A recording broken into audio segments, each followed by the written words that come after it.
So it appears we have a quorum, and I'd like to welcome everyone and call this special meeting of the Environment and Utilities Commission for November 8th, 2021 to order. Pursuant to the Governor's executive order, members of the Environment and Utilities Commission and staff are still meeting via teleconference to reduce the spread of COVID-19. Members of the public have been invited to watch the meeting via Wave Cable Channel 20 or streaming online through the city's website. Tonight's agenda and all agenda items have been posted to the city website, the Environment and Utilities Commission page. And all public comments submitted by 5 p.m. via email to the Environment and Utilities clerk are available for consideration and are posted on the city website. The commission clerk will note the commenters for each item, and the comments will become part of the public meeting record. So with that, we'll get the special meeting going. So first we have our general administration function part 1, presentations by the public on matters not on the agenda within the jurisdiction of the commission. Do we have any presentations? We do not. Okay, thank you. Part B, disclosure of ex parte communications. Have any commissioners had any ex parte communications? No? Okay. Consent agenda, consideration of the approval of the minutes of the October 11th, 2021 Environment and Utilities Commission meeting. Do we have a motion to approve the minutes? I'll make a motion. Okay. Would someone like to second that?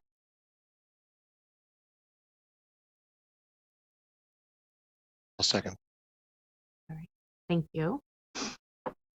All right, moving on to a regular agenda. Oh, sorry. Roll call vote. Yep, sorry. Commissioner Cool. Aye. Commissioner Green. Aye. Commissioner Tilano. Aye. Commissioner Blondo. Aye. Commissioner Solario. Aye. Commissioner Cordano. Aye.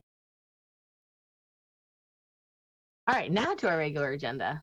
Consideration of a presentation and discussion of the proposed changes to West Sacramento Municipal Code Section 13.04, Article 9, relating to water conservation. Do we have a staff presentation? Yeah, we do. I'll hand it over to you. Okay. Good evening. My name is Ryan. I'm Water Conservation Coordinator for the city. And tonight I'm going to present on an update to the Water Conservation Municipal Code, and would like your guys' feedback. So as you are all aware, we are in the midst of another drought. And in this case, an exceptional drought for most of the state. We're also in the midst of sweeping legislative changes coming from the state. Back in 2018, the state passed a set of bills, SB 606 and AB 1668, which very simply, I can get into more details if you're interested, are going to create an annual water budget for every water agency, including West Sacramento. The goal of this legislation is to reduce the yo-yo effect that everybody's been experiencing with droughts, whereas when we're not in a drought, there's less regulation, kind of lax, and then when a drought does come, there's percent reductions, and it can be really intense. So the water budgets are a way to even this out and, you know, generally increase water conservation. In an effort to get ahead of this legislation and just to increase conservation in general, we recommend a permanent watering schedule for the city, as well as a few smaller adjustments to the code, which I'll get to in just a sec. So per the watering schedule, our recommendation is for a 3-day-a-week watering schedule and an additional prohibition on watering during the middle of the day. precedent for a watering schedule has already been set by some of our neighbors like Sacramento and Davis. And the watering window has been set by Folsom and Roseville. And from my own experience, I've been with the city for about 5 years. I've done around 300 house calls to residents, and I can tell you that the vast majority of sprinkler schedules are set to overwater. And 50 to 60% of the schedules have more than 3 days. So I know this will create long-term savings. As for the minor updates, we're looking to make a few clarifications. It's prohibited to irrigate during rainfall, but during the last drought, it wasn't very clear what counted as a rainfall event. So we want to provide that information. We're also looking to put a time window to make sure that when people discover leaks, they fix them in a faster manner than they have been.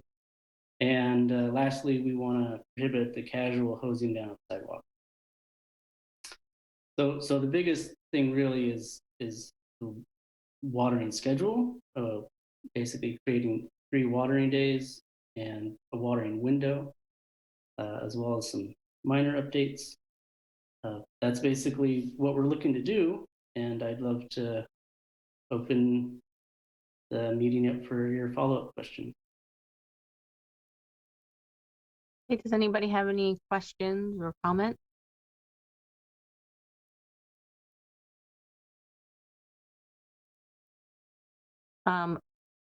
Okay, Commissioner Green. Thank you very much, Chair. In the commission report that we were provided in the analysis section, it mentions the residential irrigation audits. I was just wondering if you could tell us a little bit more about the particulars surrounding those audits. How long did they last? How was that information gathered, etc.? Yeah, so every month I send out letters to the highest water users in the city in an effort to create conservation. And other people, when they just get a bill that seems too high, they also reach out. So I go out there, and the first thing I do is I just check the meter for a leak. If there is a leak, then we try to find it. I've had lots of stories where people have a toilet that they never use, and it's just, I've seen a toilet use 60,000 gallons of water in a month. If there's no leak, then the next thing I do is I look at their schedule, I look at their timer, and turn on each station to look for a break and things like that. And I make notes of specific issues that I find. Usually the residents there with me, and we just kind of have a conversation about their system. And so in that experience, it's kind of in my experience, it's a very common thing to say, you've got an extra program that you didn't know about, or you're watering every day, or your sprinklers are running for an hour at a time every day, but it's at 2 a.m. And so people don't know all of the runoff and all the money that they're spending to wastewater. Understood. Thank you. And then additionally, I'm wondering how the city is going to enforce the water use restrictions that are being proposed.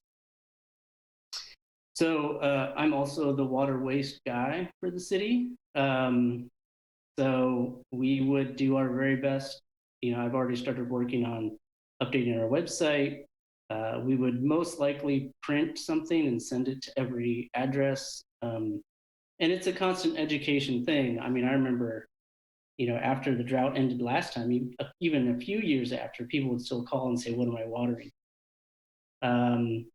As far as enforcing it, people will report through our phone line or through the West Sacramento Connect app. I'll go out there, try to talk to the homeowner. If they're not there, I leave a notice. Usually just being educated is enough to get people to change their behavior.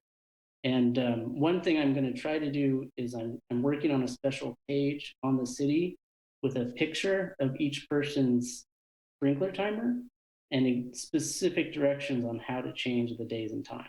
Because I know most people, the timer's in the corner of their garage and it's intimidating and they'd rather just leave it as it is. So I really, in my experience, I feel like if people can just take that step, the city can have some long-term savings.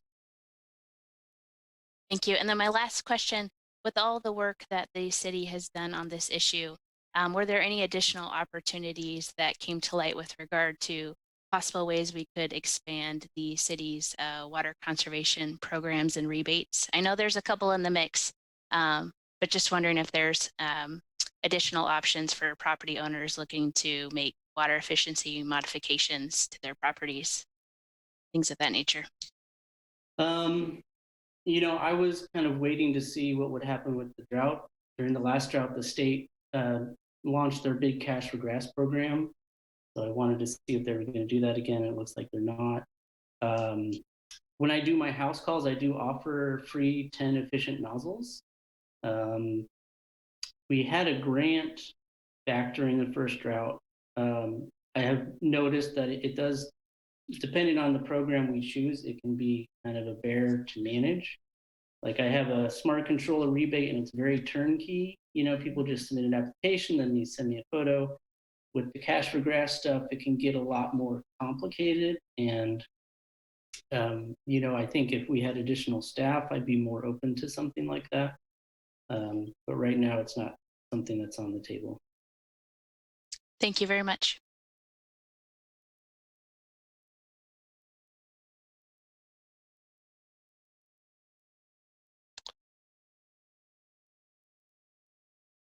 Okay, there we go. Commissioner Criswell? Yeah, so one question, have you considered just doing odd even days? So like your address is odd, you water on the odd days. That would be something close to 3 times a week, and it's dramatically easier for people to remember. Yeah, that's exactly right. That's what that's what we would do. We would update the code with specific days. So for example, if it's an odd address, it would be Tuesday, Thursday, Saturday. And if it was an even address, it'd be Wednesday, Friday, Sunday. And part of why that's advantageous is because that's the schedule that was in place in the first drought. So, I really care about consistency and simplicity. And so, we would just spread that. I don't know, I would shoot it into the sky if I could and just let people know what their watering days are. And we want to do what you're talking about. Well, I was essentially saying make it line up with the date. So today is the 8th. That's an even day. So my address is even. So that might be even easier to remember. If your address is even, then you water on the even days. Maybe. I mean, some controllers have that button where you can just hit either even or odd. Some don't, though. And I know all controllers have the days. So you can set Monday, Wednesday, Friday, or Tuesday, Thursday, Saturday. So that just seems a bit more universal in being able to apply. But we can certainly take into consideration what you're saying. I think one other thing is I like the idea of going to landscapes that take less water. We ended up finding a grass that was a certain kind of grass that actually needs less water, it's drought tolerant. So I definitely agree with the idea of encourage and educate about landscapes that take less water.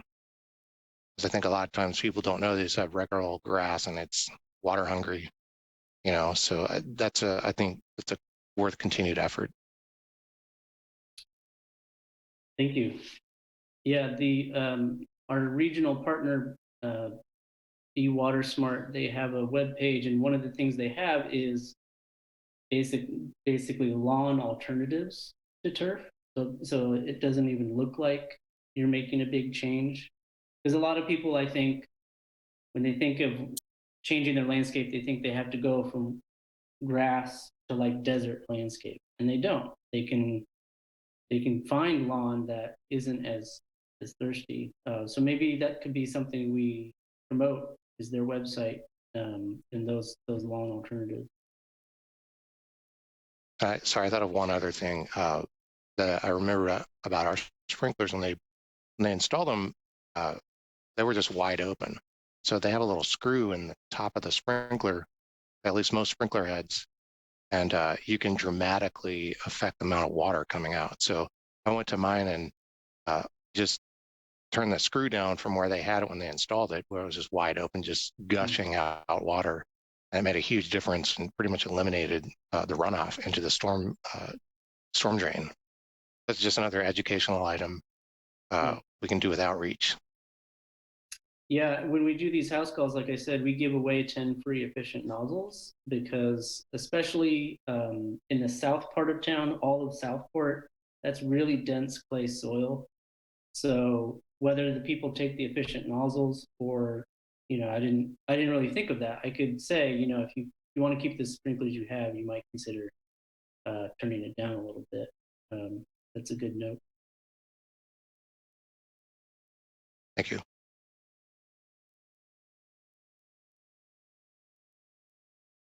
Commissioner Blondo? Thank you.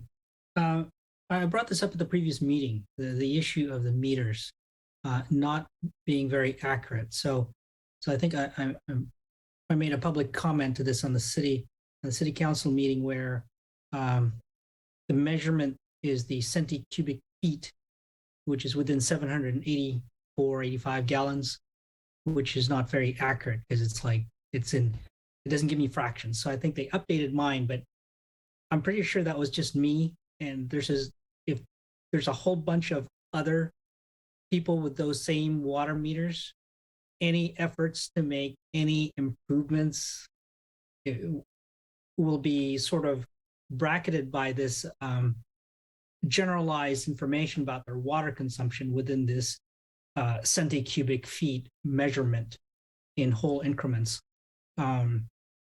So is there an effort by the city? Is it a known problem, one that says, hey, the meters have this issue, which is it's not registering fractions, so it's not very accurate. I can't look at it and see if I have a leak or I have any waste within this bracket of a centicubic feet because it's not giving me that accuracy. And the second question is, do we have all residents and businesses with a water meter now that you could actually audit and review, and the business owner or the resident can actually self-audit? Yeah, a good question. So we are, to my knowledge, about 90 to 95% fully metered.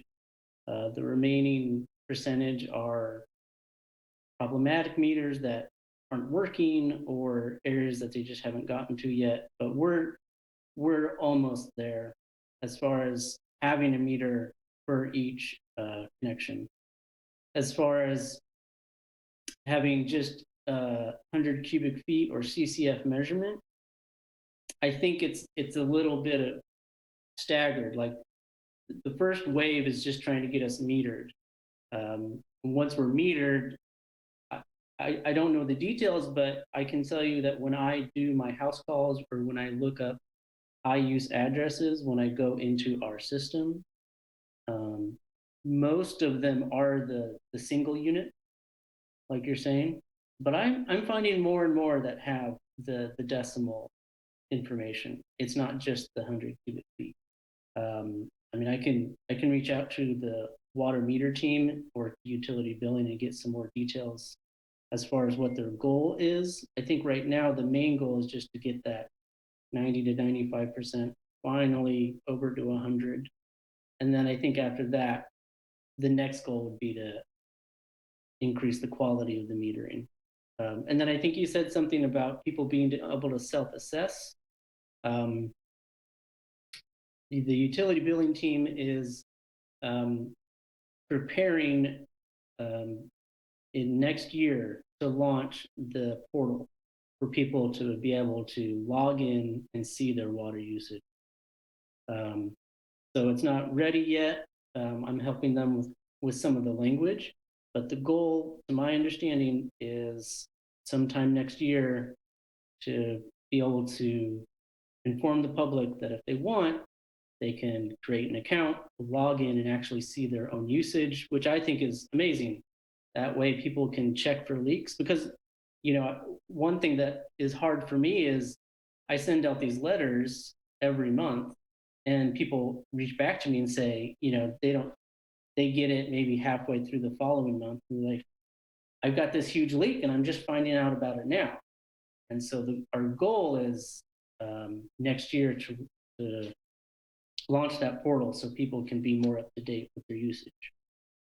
I'm just wondering, to what extent do you have on those meters in your entire system to say, if I recognize if you have the data that says this is your average consumption and you just spike, order of magnitude spike, can I set, one of the things would be, well, I would like to get a notification.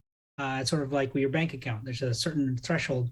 I'd like to set it. In the PG&E, I think there's a setting that says, warn me if my bill is going to be over this much.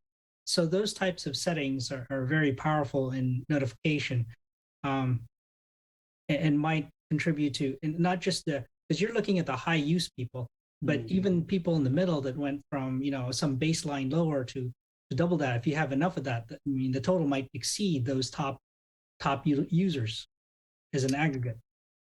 Sure. Some of these top users are pretty gargantuan, which is why I focus on them. But you make a good point. I do believe the customer portal has a feature that you can, I don't know exactly how it works. I don't know if it's a checkbox or you set a limit, but there's a way to be notified, but you have to sign up for it.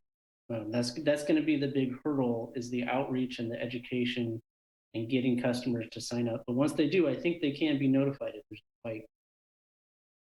And just my final comment on here, I know we've gone through this this major drought this last year, and we're trying to save. And I just noticed, as I walk my dogs, somebody built a new pool, and to me, that's an interesting development. It says, yes, in the middle of a drought, somebody with the means will build a new pool and fill that with water. I don't know how large it is, but in terms of, I'm looking at your requirements here and the issues with pools and those type of things. And just having a pool built and having over time sort of, the losing water and having to refill it. Any new pool, I would think that would consume that. I don't know if they're part of that education or part of a future issue would be, are there going to be limits on these builds, especially in an extreme drought? Or if you want to say you can only have so many pools created every year and limit at that. I mean, it's tough to say because it's a property, it's an owner type thing, right? But at the same time, if it's serious that there's a drought, and if you're serious about saving water, people are building pools. So, maybe they use their what is it, their government money to do that. But it's just amazing that they could do that in the middle of a drought. Yeah, I do think not in the first couple stages, but I do believe in the further stages, like the third and the fourth, there are, I know, like new landscapes, and I think pools are also have to be reviewed or just curtailed until that water shortage is over.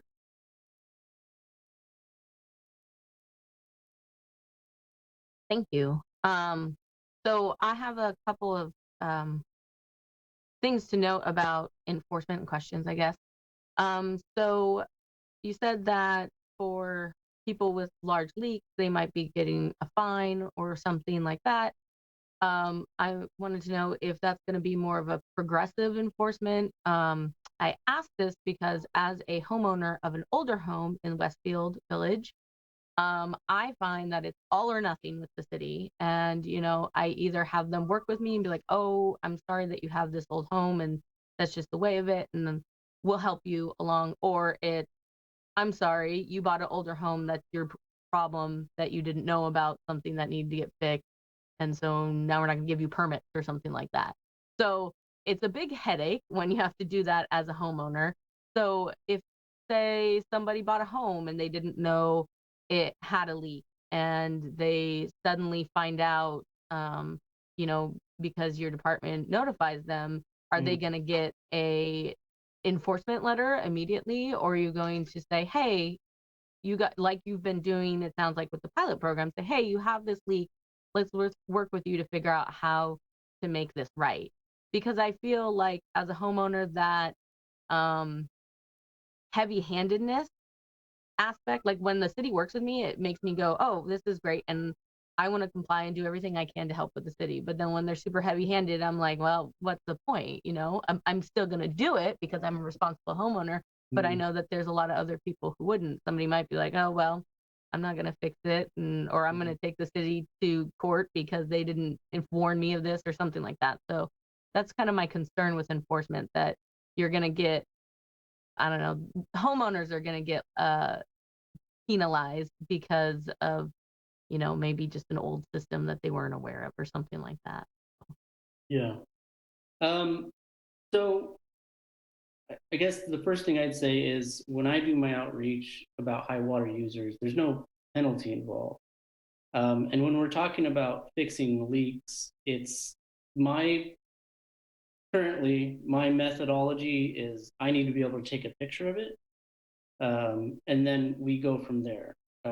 My attitude is I'm pretty conservative about finding people. I'm really, I don't know, I work with people a lot. So the way our fines work is you have to get a first and a second notice, and then upon a third notice you can be fined. But usually I try to be in contact with people, and in the 5 years, 6 years I've worked here, I've only handed out 5 fines.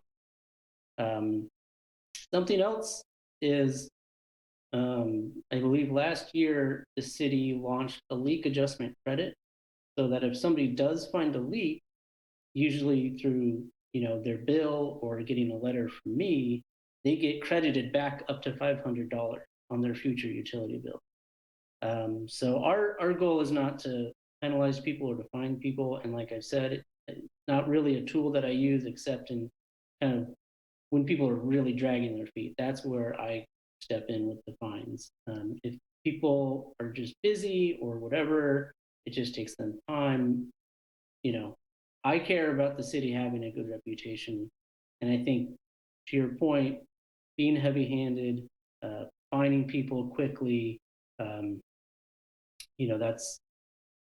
that's not what we're trying to do. The reason that we care about the 72 hours component is because we have had people in the past who just drag their feet, and it's a little harder to be as concrete. Once we put the 72 hours in there, it's easier to be concrete about. Okay, and then so a lot of those things sound like policy though.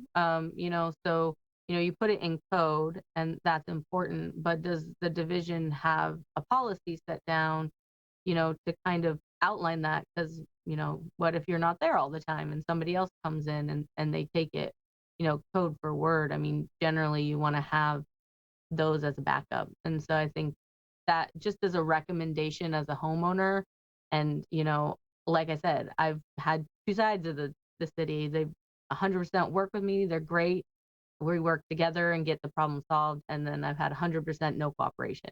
And so I mean, that's where policy comes in, like internal policy comes in, to back up that code. Like I work for the state, and we create regulations, but then we have CCRs, codes of regulation, like we create statutes, and then we have regulations to back up those on how to enforce them. So I mean, it's kind of like what an internal policy is. So that's just a suggestion. I mean, it's kind of out of the purview of this code, but it is a suggestion. And as you can see, I've been going through something lately, so it's been a little bit heightened for me. So Sure. Well, we'll definitely take that into consideration. Right now, we're just a team of one. It's just me, and Paulina's retiring at the end of the year, so whoever fills her shoes, I'm going to relay that attitude. We don't have any other staff besides me doing it. okay. So I just want to clarify again, the purpose of the 72 hours isn't because we're trying to increase some kind of revenue stream. It's just been difficult sometimes with the homeowners who are just really dragging their feet. And it's helpful for us on our side to be able to say, look, in code it says that. Just gives us a little bit more power. And I 100% agree with that. I mean, you need to have enforcement in, procedures in place for the people that just won't comply. But just take into consideration, I would say the majority of homeowners I know in West Sacramento are good actors, and they want to comply. So, that heavy-handed approach is not beneficial to them. So that was all I had to say. Chair Cardano, I wanted to add to that. So you mentioned about the penalty policy. So our policy actually, the code references that penalties and other fees are adopted by council resolution, and they are, and they're in the book of fees. So our city book of fees does have our policy and the outline of how our enforcement mechanism goes. And so to the 72-hour time frame to fix the leak, you get one notice. If it's confirmed you have a leak, then you get another notice, and they're not back to back to back. So that by the time someone gets a third notice and has actually incurred a fee, like Ryan was saying, there's a significant amount of time. So I just wanted to mention that we do have our fee and penalty procedure already in place. It was adopted during our last code update in 2014. Okay. Fees. Yeah, so it is like a progressive enforcement type of thing. Yeah. Okay. That was kind of what I was wondering, because that concerned me a bit, because like I said, I don't think people don't want to comply necessarily. It's just sometimes they don't know. Right. And like Ryan mentioned, it's only when we confirm something. So it's reactive. If we get a complaint that somebody's overwatering and causing significant runoff, Ryan goes out, and if he can't verify it himself, we provide a notice, like an educational notice, but it's marked that it's not confirmed. So it doesn't count as a violation towards that progressive. Okay. Enforcement. And that's how we've been doing it since, we had any water waste provisions in our prior code too. Okay. That's good to know. Thank you.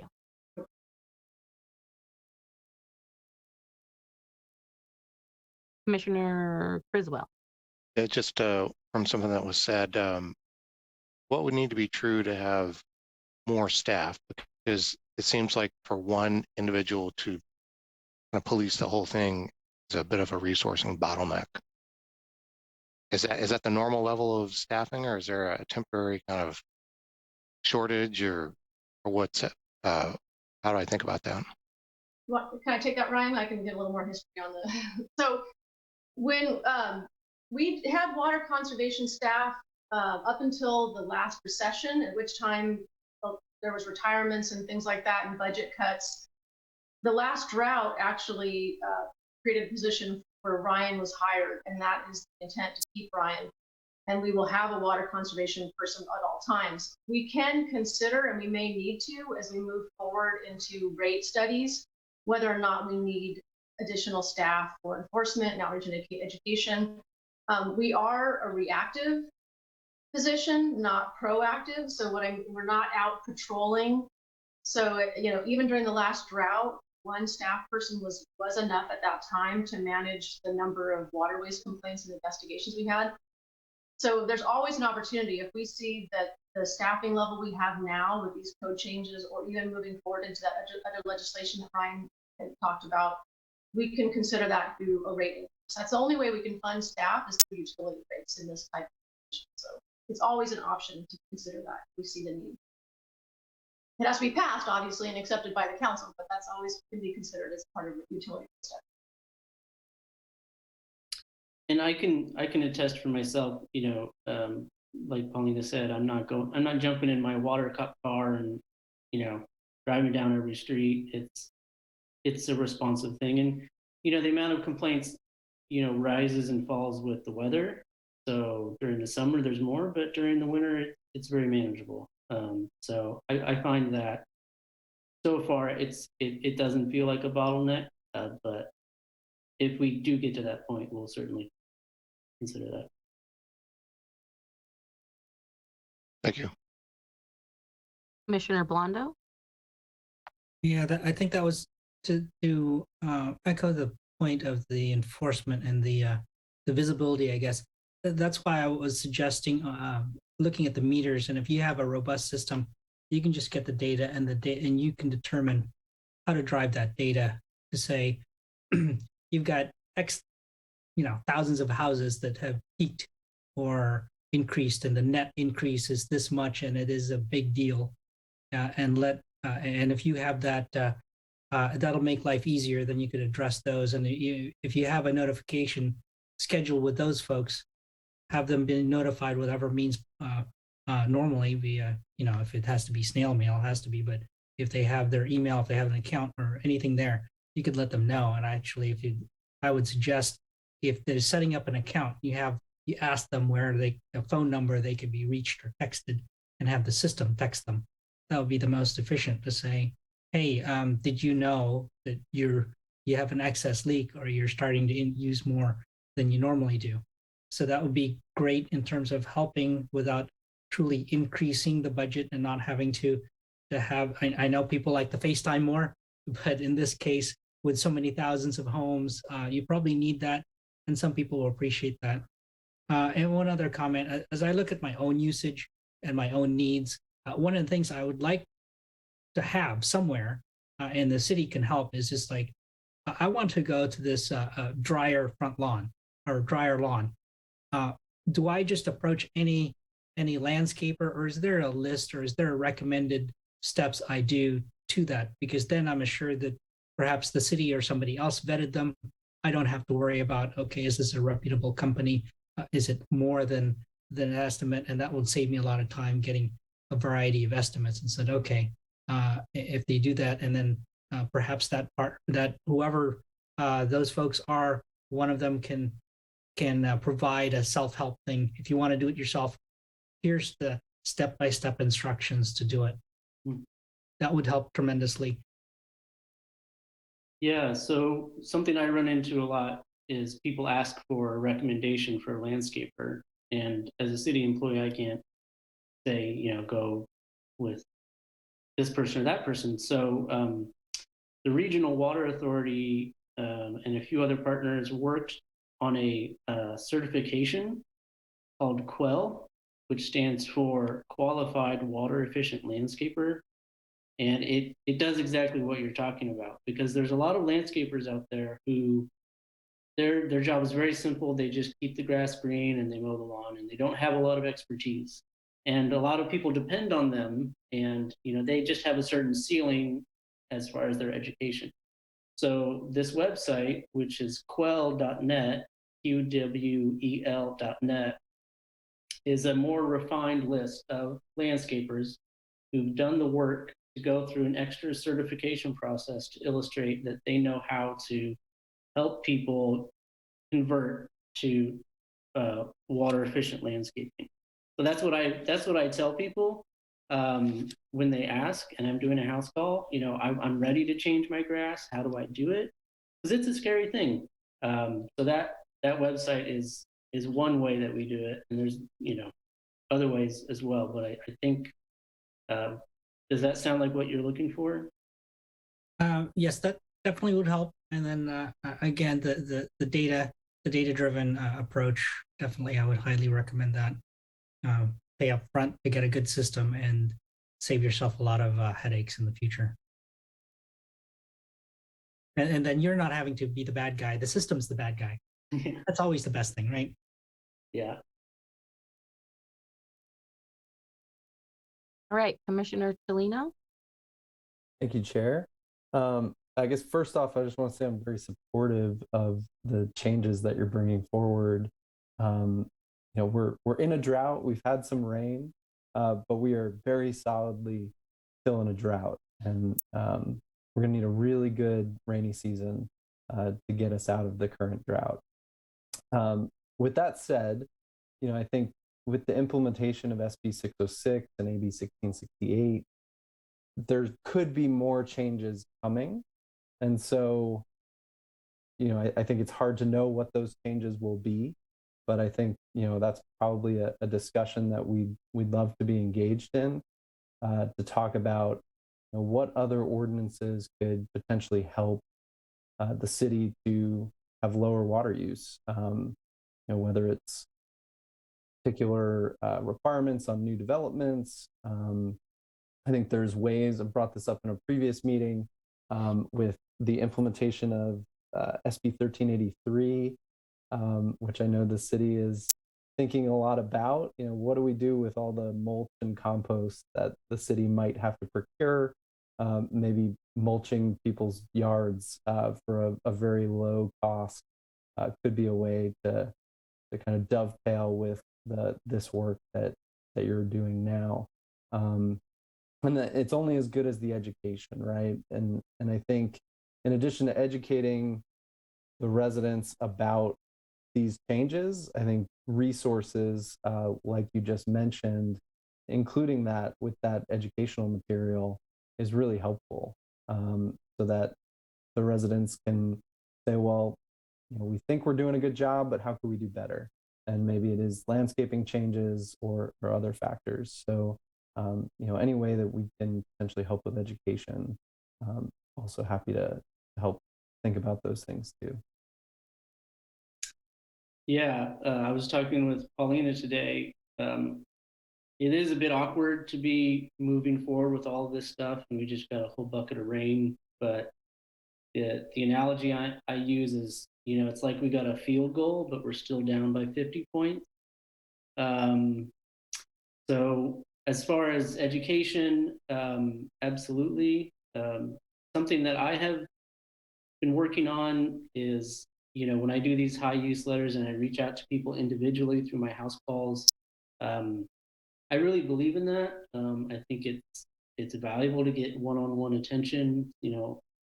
Social media can do important things, but only so much. And the software that we have, the analytics that we have, my knowledge is not one of the most robust ones. I don't know all of its capabilities. I know that there are some out there that have what you guys are talking about, where people sign up and it's very sophisticated and you get text messages or voicemails. I'm not sure if the analytics we purchased has all of that. But one thing that I've been doing for a couple of years is our smart controller rebate program. WaterSense labeled irrigation controllers. Part of why I believe in that is because, as you guys are all aware, human change is hard. You can make all of these policy recommendations, you can come up with all these codes, but at the end of the day, we're asking West Sacramento residents and West Sacramento businesses to make changes. And I found a lot of people are really happy with smart control rebate because it's a one-time action, and then the system helps them increase their efficiency. And as far as getting ahead of the framework, SB 606 and AB 1668, I've been working at kind of trying to do a draft version of like, well, how is the city? Are we under budget? Are we over budget? And I've taken data from 2019. There's still some variables as far as like the landscape calculation, and there's some other things that DWR hasn't finalized, so it's not perfect, but it looks like we're under budget. I'd like to be confident that we're under budget, but there are certain things that are just kind of beyond my scope, like water loss. Like our water treatment plant doesn't have the highest quality data as far as total water loss within the city. They're working on getting fixes on that, but yeah, I it's refreshing to hear such thoughtful feedback, and I know that I'm going to be coming back here as the framework gets more serious to get your guys' feedback on different steps, because it's a big change. Come 2023, every year there's going to be a budget, and every water agency is going to get a score, and that's going to make its way onto, what did Modesto get a C? Did LA get an A minus? What's going to be West Sac score? And I want it to be positive. So we'll see. Commissioner Green? Yes, thank you, Chair. I neglected to say this with my earlier remarks, but I just wanted to express my support for the proposed municipal code changes. Thank you. And I also raised my hand for the same reason. I forgot to say this. I do very much support, the changes, making us a water conservator and, a leader in water conservation is really important. And I kind of to go on, I did want to mention, based on Commissioner Delano's comments, is that, public outreach is, again, so important.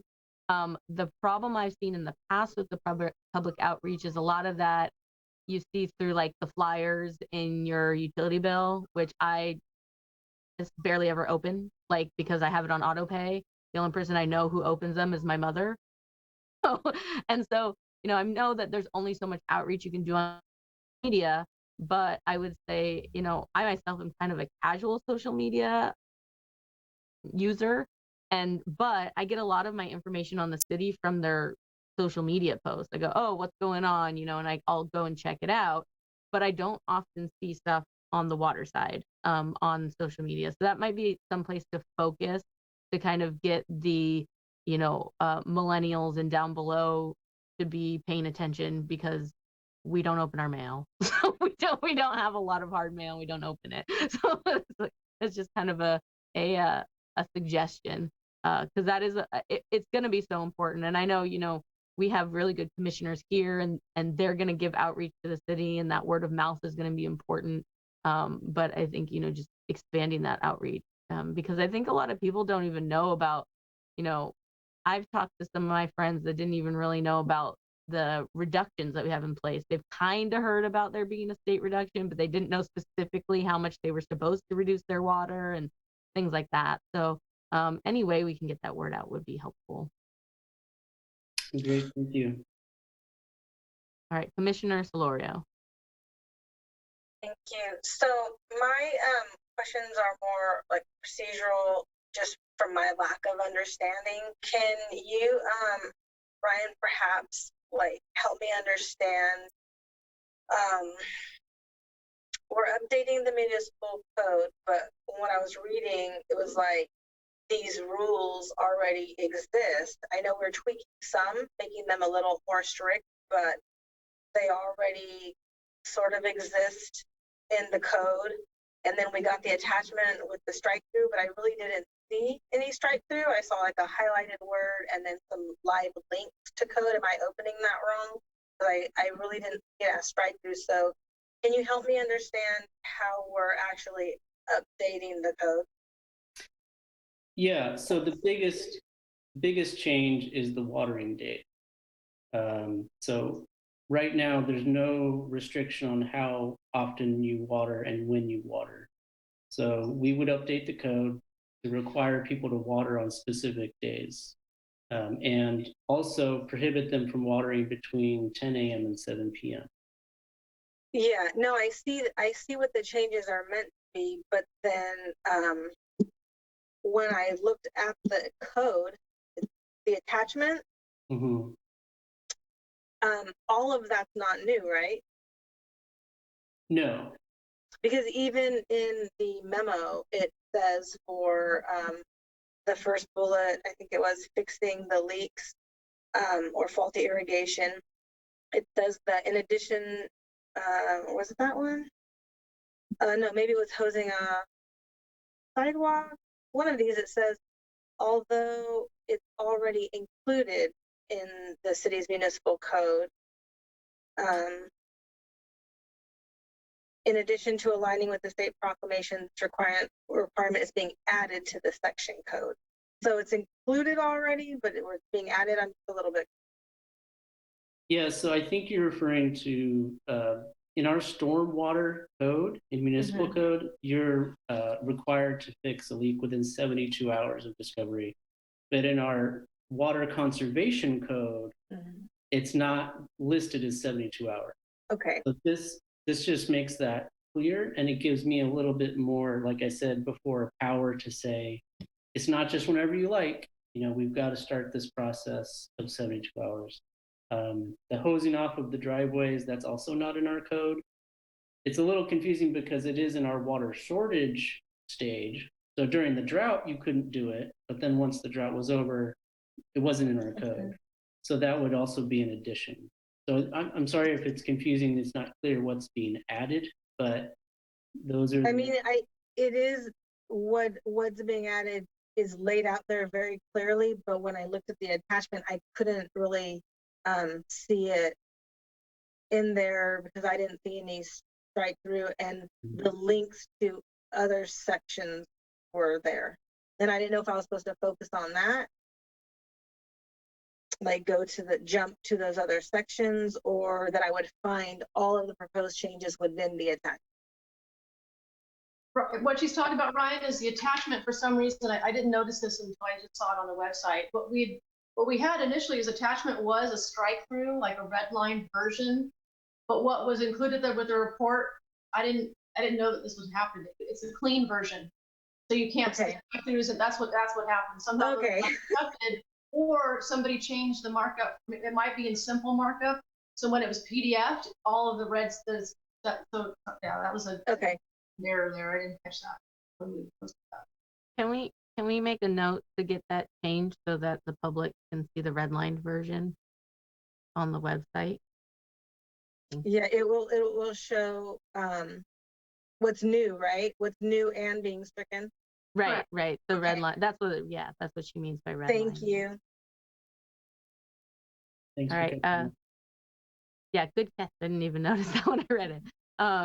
Commissioner Blondo. Yes, thank you. I just want to say, as folks said earlier, I am in general support. Although one of my questions would be, with everything that is being identified to save water, I'm wondering if the end goal is just met. So I have a home and I have X number of gallons used 1 year, X number of gallons used the second year. It's reduced. Do I really care how they got it? So if I went with the dry lawn and the back lawn, but I'm watering extra days in the front lawn, to me, we're trying to do these ordinances to conserve water, where the actual intent is to save water, and I think that's the thing we need to track, because for some things, like I know a neighbor of mine who has very green lawn. They don't water as much, but they wash their cars a lot. It's like, well, where's that in here? But if the issue is just I don't need to regulate whatever you're doing. It doesn't matter. I'm just looking at the raw numbers. Did you maintain or decrease your usage? That's it. And then leave it for individuals to figure out how they do that. The leaks are still an issue, of course. That's just a complete waste, definitely. But still, if the issue is just I want to reduce it, and that's the intent, and be conservative, and that's just measure that. Yeah, I mean, I guess one of my responses is, at least for now, we want to avoid targeting specific people, and we don't really have the resources to go address to address and saying, you used more than last year. So what we're using right now is the experience I've had so far, reaching out to high water users and also not the high water users. When I go out to somebody's house, it's either a leaky toilet or their sprinklers are set way too long, or they've got a bunch of breaks in their system that they don't know about. I went to somebody's house, and every single station I turned on had a geyser, just water shooting just straight up in the air. And the guy was just stunned because the sprinklers go off at 2 a.m. He has no idea. So from my experience, that's what we're trying to tackle. Part of the difficulty is, how do you take something complex like saving water and turn it into a change of behavior? It's a hard ask, because to your point, they're not all the same. I have just found that the biggest fat we can cut, from my experience, is through leaks, toilet leaks, and excessive irrigation schedule. Thank you. One note, just to point out, I appreciate everybody's support. Some of the cities like Sacramento and Davis have watering day restrictions and watering time restrictions. A lot of, from my research, a lot of cities simply have time restrictions. So we will be kind of on the frontier or on more of the progressive edge of this. So I think that's good. I think this might be a generalization, but sometimes it feels like West Sacramento is a little bit behind Davis or Sacramento with making changes. And so by us going to 3 days a week, I think it's simple enough for people to understand. I think it's not just something that the state is telling us to do. I think this is going to create real savings based on my own experience. And I think it'll be a step of leadership as well. And I also think there's probably going to be some negative feedback that we get. But I'm willing to navigate that because we do need to save water as a city.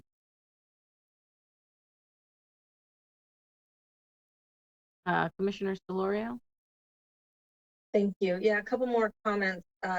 One having to do with water capture and the other having to do with outreach.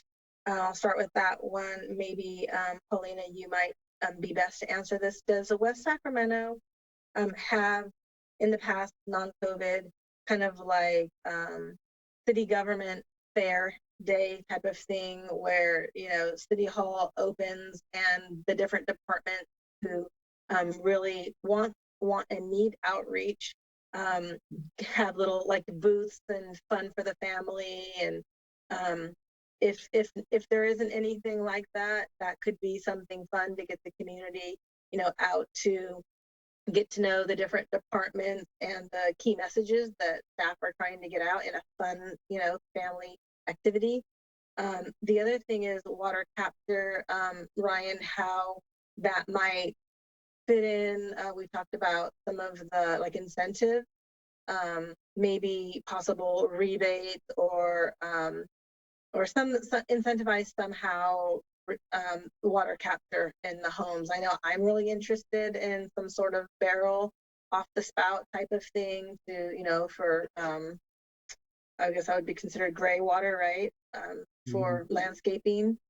So I don't know if there's a place for that in this plan.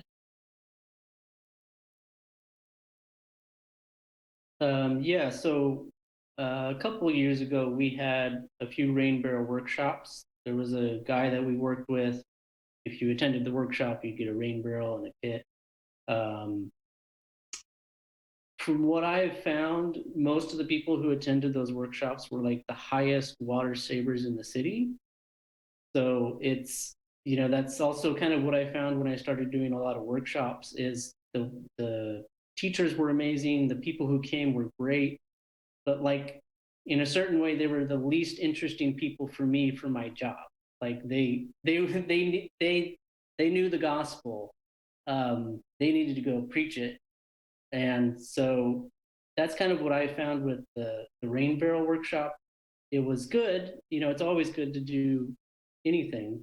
But I just found that most of the people who attended were really intense high water users. And that's the opposite of who I'm looking for, Yeah, but it's still a nice idea to even reward those folks and still give, the perks that are there so that, they feel incentivized and recognized to continue sharing the word, and because they're probably already doing that within their own neighborhood, and then their neighbors can see that and tell them about them. So, they're kind of part of the team. Sure. Yeah, I mean, I feel like if we had a lot of resources, I'd love to do a lot more than we're doing. A lot of my job is trying to hone in on being efficient within my own job. I'm sure you guys do that a lot, have that in your own life. There's a lot I'd like to do. The largest return for your effort. Yeah, and I've had that. I went to this one lady's house and she was like, I have no idea how I'm using this much water. And we went to her backyard. She was hard of hearing, and there was basically a flood in her basement. So, it's there's big savings there. Yeah, that brings up another thought I had when you were talking earlier about the letters and how you go out. So you send the letters and you go out. So most folks they can't see the leak. I'm wondering, like, are they underground? Are they hidden? Yeah, it's surprising. Most people think if you have a leak, it's just going to shoot up out of the ground or you'll see a big puddle. But it's not the case. Especially in the middle and north parts of town where there's sandy soil, the leak goes straight down. And it's a pretty common experience. People get these big letters. You can imagine if you get a letter that you've used 80,000 gallons of water, they call me up. They say, your data is wrong. You've got some error. I have a water bucket in my shower. There's no way I'm using water. And I say, look, you're probably not. You probably have a leak. They say, there's no way I have a leak. And then I go out there and there's a massive leak. So it's kind of a myth that if you have a big leak, you'll see it. And that's kind of why I do these letters. And that's why I'm excited about the customer portal coming this year, so that instead of getting a letter from me halfway through the next month, somebody gets a notification, the next day. So do you have special equipment to detect this water, say if it's underground in their backyard? Usually what we do, I try to be careful with how far I go into leak detection. So I open somebody's meter, and if it's spinning and their dishwasher isn't going, then we use shut-off nozzles, shut-off valves in front of the home to figure if it's inside the home or if it's in the irrigation system. And then at that point, they have to find it, or they hire somebody. And then they end up telling me, it ended up being a leak in our backyard or somewhere.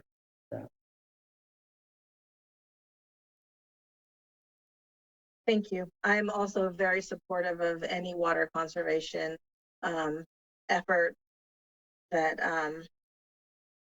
our leadership can help us obtain. Well, thank you, Ryan. Very informative. Appreciate it. Thank you. All right, and moving on to our next item, a presentation and discussion of the city's climate action plan. Oh, sorry, Commissioner Tolino, did you have a question?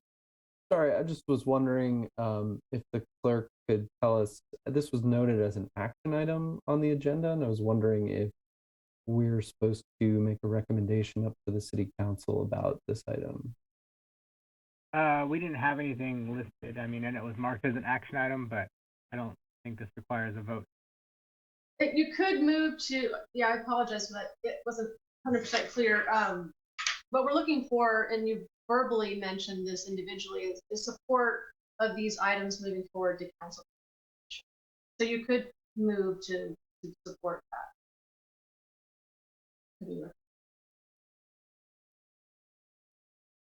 Okay, thank you for that clarification. I move that we support these changes in order to increase water conservation in West Sacramento. I will second that.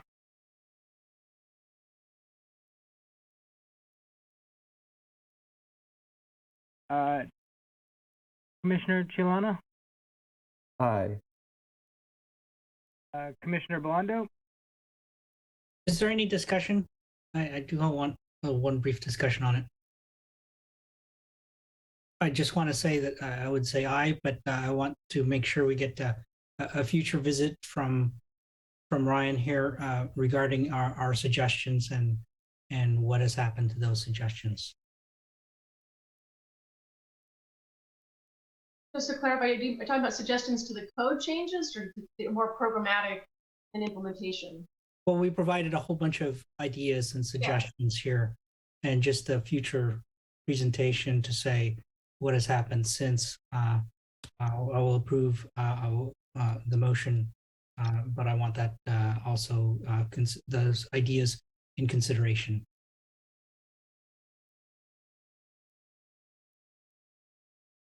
Of course, sure.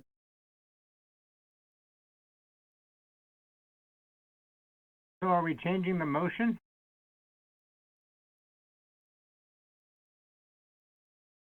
I don't know what the procedure would be. What's the procedure? Hi, here? sorry, I lost internet connection for a couple minutes. So I totally missed everything. Commissioner Blondo is supportive, but he would like this to return to the commission. I think that classifies as the motion changed enough that he would have to motion that, and we'd have to have another second. Okay, I would move to approve moving forward with the caveat that we get follow-up presentation from regarding the ideas from this commission. Is there a second? I'll second. I can, yeah, also, Sorry. I can withdraw my first motion if that's needed. I'm rusty on my Robert's rules or whatever format we're following here, but that sounds like a fine motion to me as well. All right, let's roll call vote. Commissioner Crispo, Aye. Commissioner Green, Aye. Commissioner Solario, Aye. Commissioner Blondo, Aye. Commissioner Solano, Aye. Chair Cordano. Aye. All right, thank you. Okay, now we shall move on. Presentation and discussion of the city's climate action plan update.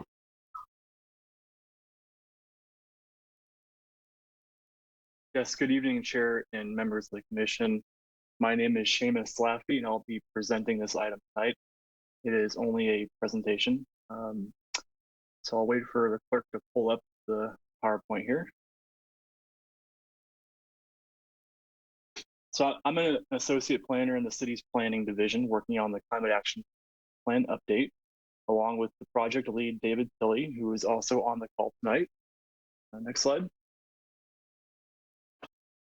So quick summary of where we are at the city in terms of climate action plan. The city had a draft climate action plan published back in 2009 when they were still in their infancy, but work got paused during the recession due to fiscal constraints, and it was never completed. And then more recently, the city participated in the Mayor's Commission on Climate Change with the city of Sacramento beginning in late 2018. And over 18 months, this joint commission of local leaders put together a report, which ultimately led to a series of recommendations to get to carbon zero by 2045. The commission formed technical advisory committees on areas such as mobility, equity, and the built environment to provide technical guidance and develop recommendations. And overall, 173 technical experts, community leaders participated in these advisory committees, and each TAC met several times, providing subject matter knowledge and local context to identify strategies to get to carbon zero by 2045. So during that process, the message at the time from elected leaders was that we need to be bold and aggressive. The final report was unanimously adopted last summer and was presented to the City Council late last fall, and it is really forming the basis for the draft actions that we will present tonight. All right, next slide.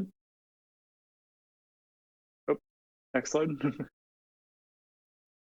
So really, for starting off the climate action plan, really need to get a baseline for what are the emissions in the city, where are they coming from? So the city's consultant on the climate action plan, ACOM, compiled this data, and we have this 2018 greenhouse gas inventory. And as you can see, a majority of the emissions are coming from transportation and energy used for heating and cooling buildings, and then 6% is coming from waste. So we further break that down in the next slide, please. You can see that 58% is coming from on-road vehicles, and then 18% is coming from commercial energy, 12% from residential energy, and then 5% from landfill, energy for landfill, and 4% for off-road vehicles like forklifts. And then we get down into waterborne and composting, so water for treating, getting fresh water. So the ultimate goal of the climate action plan is to get to net zero by 2045, and this is when the net GHG emissions of the city equals zero. So that's coming up. That's less than 25 years. So we have 6 overarching draft goals. Next slide, please, Ben. So 6 goals to get to carbon zero by 2045. First one is plan for all electric buildings citywide, design a future with zero carbon power sources, reimagining how we move people and goods, promoting cleaner vehicles and equipment in our community, creating a waste-free city, and building carbon negative and livable communities. So these are the overarching goals. And then for each of these goals, we have multiple actions the city could take and implementation actions and tactics. So next slide, please, Ben.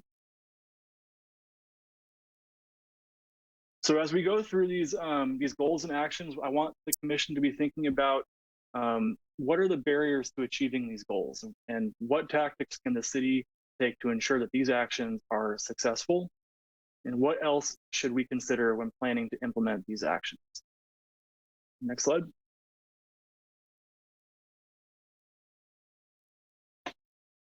So the first goal, plan for all electric buildings citywide.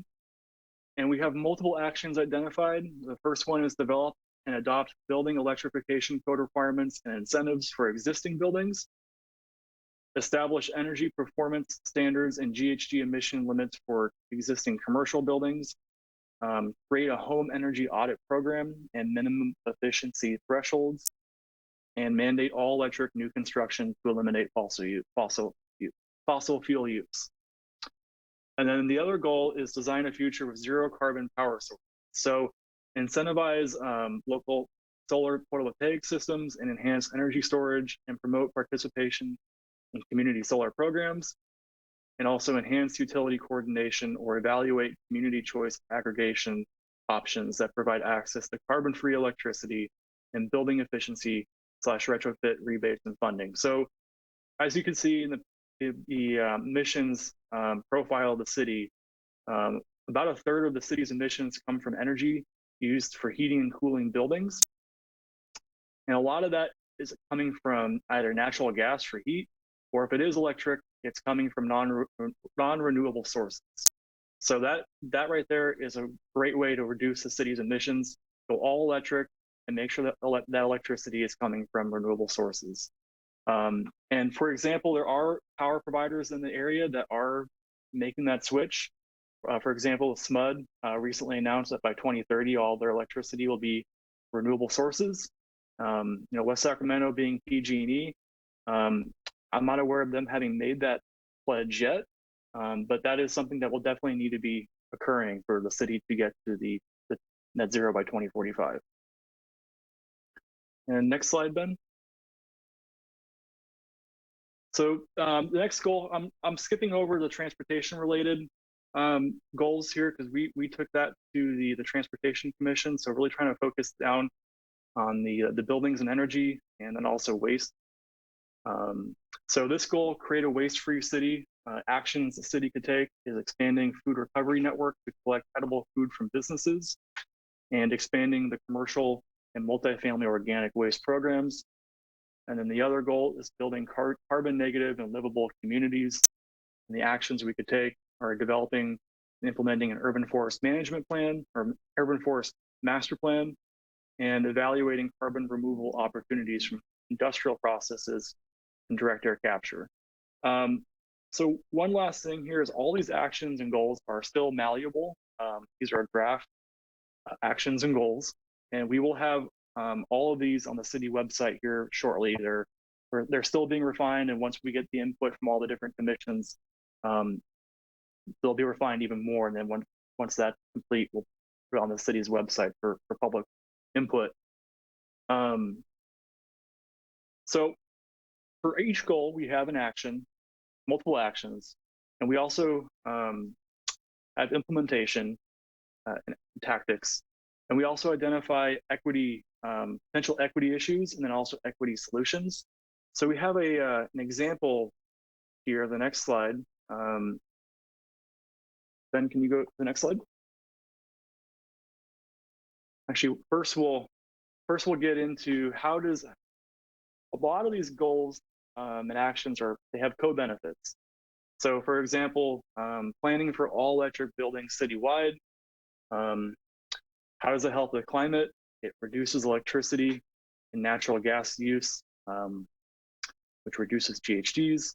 Electric buildings can be powered by clean energy, and all electric new construction avoids future emissions and retrofits, but that also has co-benefits too. So we can reduce indoor air pollution by getting rid of natural gas, lower energy bills, and create local jobs.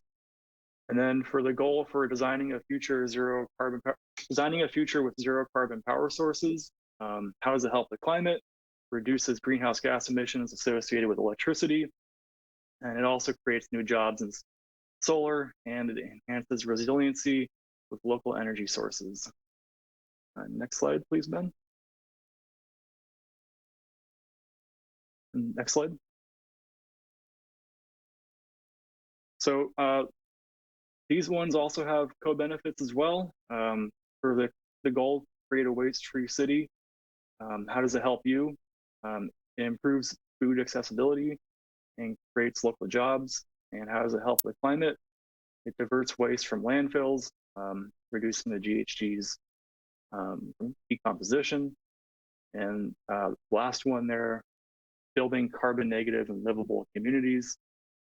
How does it help the climate? Carbon sequestration and removal processes can help balance GHGs that cannot be reduced from direct local action. And then how does it help you? It increases local air quality through planting trees, reduces local temperatures through shading, improves climate resiliency, and creates local jobs. So now we'll get into an example action. So this one is developing and adopting a building code, electrification code, or building electrification code requirements and incentives for existing buildings. So examples are mandating electrification at end of useful life, implementing point of sale or point release electrification requirements, and requiring electrification during major renovations. This could include providing incentives for electric equipment such as heat pumps or induction cooktops, and so that's the example action. If we go to the next slide, we'll get into the equity issues that have been identified. So to do this, electrification requirements may place a disproportionate cost burden on low-income households. Electrification costs and rental units may be passed on to renters. Increased energy burden on households that cannot afford to electrify and must shoulder increasing gas infrastructure costs. And lastly, costs associated with electrification may impact the availability or price of affordable housing. So those are some of the equity issues that we've identified with going all electric. So some potential solutions to that are providing financial support for low-income households and preparing low-income households for electrification by expediting the decommissioning of natural gas infrastructure. So for each of these actions that we have for all these goals, we've also identified the equity issues and solutions. And this is just an example. We've got dozens of actions, and so I'm not going to go through all those tonight, but just wanted to provide this as an example. Next slide, Ben. So two questions for the commission are: what other equity issues from this action should we consider? And what other equity solutions for this action should we consider? And how can we ensure that the benefits of this action are equitably distributed? I have a few more slides here, and then we can open up the questions. So next slide, Ben. So for implementation, how do we implement this action? So we could prioritize education and voluntary action prior to establishing a mandate. Could establish a comprehensive electrification and energy efficiency program to reduce the energy burden of low-income residents. We could advocate for Cal Green to require electric space and water heating and equipment replacement by performing a diverse coalition to lead advocacy efforts. And we could explore opportunities to track and fine HVAC contractors who fail to pull permits, with collected fines used to establish an electrification incentives fund. So just like the last slide, want to see if you have any other ideas for implementation tactics. And next slide, please. So more broadly, what are the barriers to adopting a building electrification code requirement? Should any of these implementation tactics be removed, modified, better reflect West Sacramento's context? And what other tactics the city can take to ensure this action is successful? And what else should we consider when planning to implement this action? So next slide, Ben. So I'll end on this last slide, just going over the greenhouse gas inventory. Where can the city make the biggest strides in reducing greenhouse gas emissions? Obviously, their transportation is the biggest of the pie, followed by energy use for buildings. So I really want to open it up to the commission for comments, questions on the entire climate action plan, and then any of the draft goals or actions that have been identified. And I should also mention that David Tilley, the principal planner and the lead on the climate action plan, is also on the call as well. Thank you. Thank you, Seamus. Commissioner Criswell. Yeah, so I know obviously can't get into all the details here, but one thing that does track my attention is the full electrification. To me, it kind of seems like we can't really get there by kind of just forcing everybody over in a short period of time by completely eliminating natural gas. I think you have to foster more electric support and let people shift over because it's the better option. So for instance, if everybody had a lot more people had solar and storage, electric starts to become a better and better option. But people also rely on natural gas, if for nothing else than a backup to electricity, because if you go to full electricity and you don't even have the option for natural gas, then you have to have exceptional reliability electrically, and you have to have the grid support for huge surges in electricity. So I guess that's a lot of detail there, but I guess my point is I think we should kind of leave some provisions in to let people phase over more on the end user side and legacy stuff, because otherwise we're going to have a disproportionate effect on kind of the regular folks if we totally just take away the natural gas prematurely.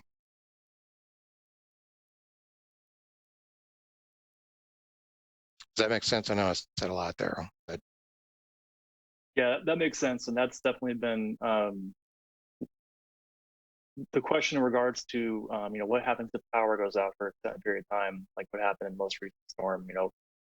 Your natural gas is your backup. So in situations like that, it's really going to be about making sure everybody has a maybe a battery for backup power. But yeah, the main starting point will be electrifying new construction, and then also we can get into any kind of major renovations. That's where we might see updating to all electric and getting out of phasing out natural gas. And has there been any kind of cooperation efforts or coordination with PG&E? Because as they're shifting over to renewable or less carbon consumption on their generation of power, but as everybody starts to go more electric, that's going to need support in their grid infrastructure. Are they going to go along with this? Are we kind of coordinating with them, or how does that work?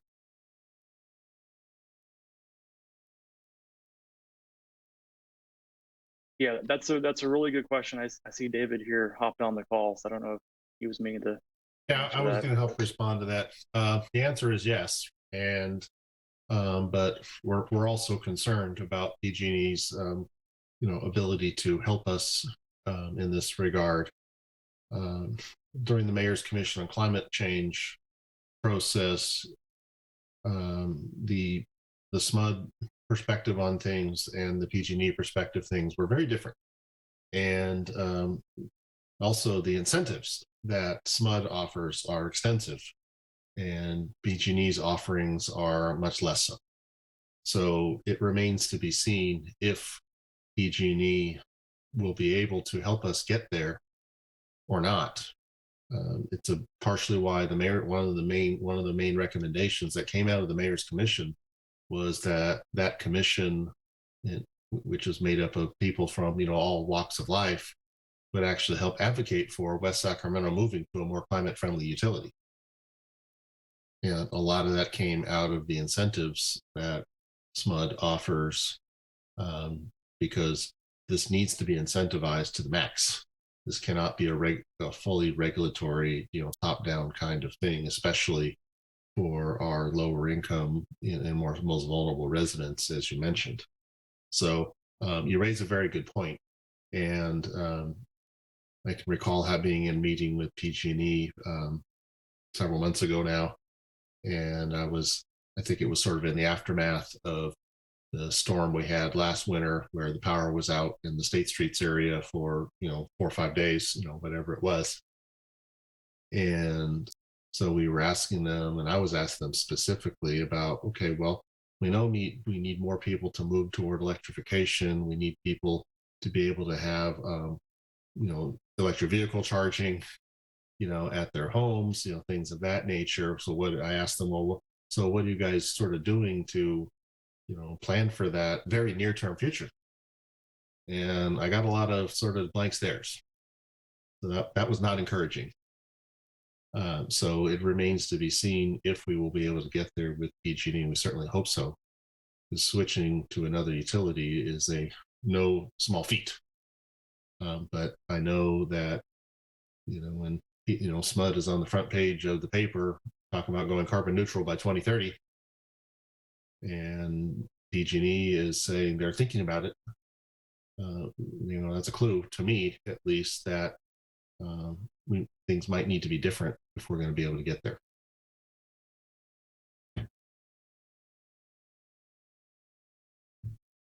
So I wanted to speak both on the equity and implementation. To piggyback on that, I'm a solar customer with PG&E, and I don't see them getting us to that end goal for the city. There is no incentivization for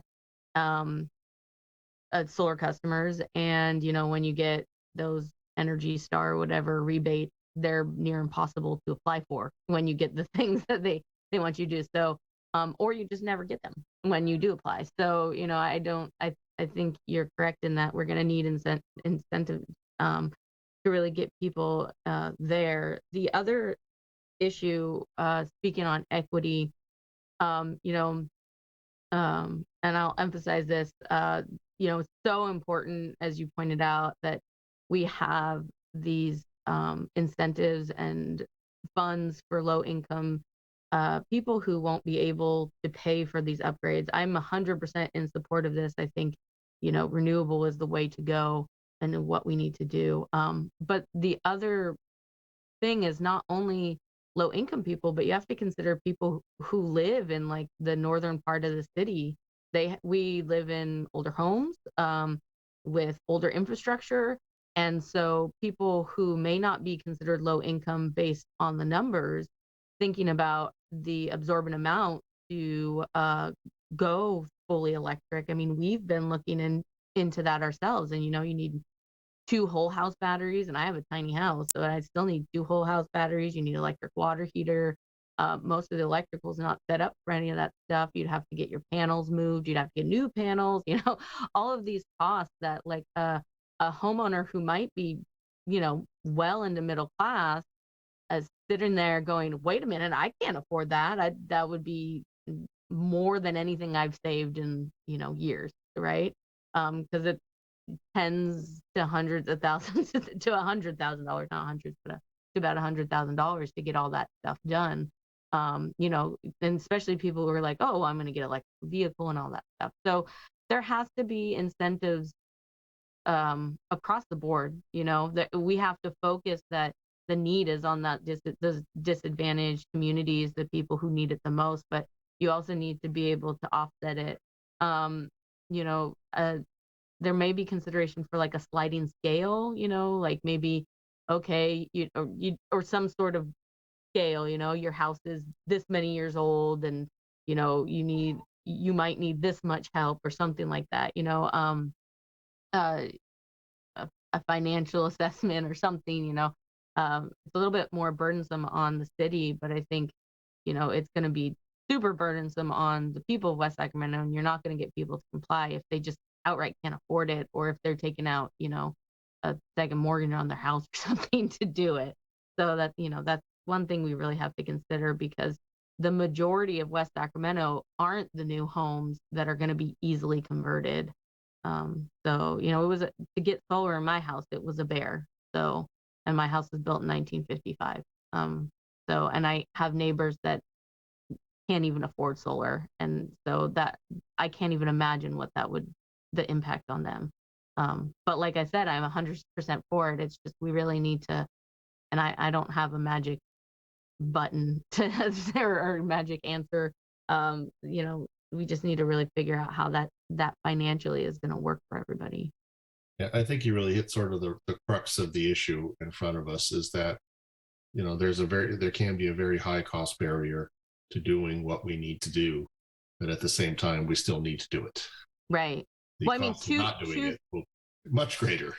2 whole house batteries for a house that's 900 square feet is $30,000. So, I mean, you have to think, like, that's the estimate I've received. And so you have to think about that, like, how are we going to implement that? And so it's going to take, I think, discussions with other cities who are starting to implement that. And maybe we need to go outside the area, because, they're into Bay Area or Southern California, where they have more money, where they might have started implementing this in some areas.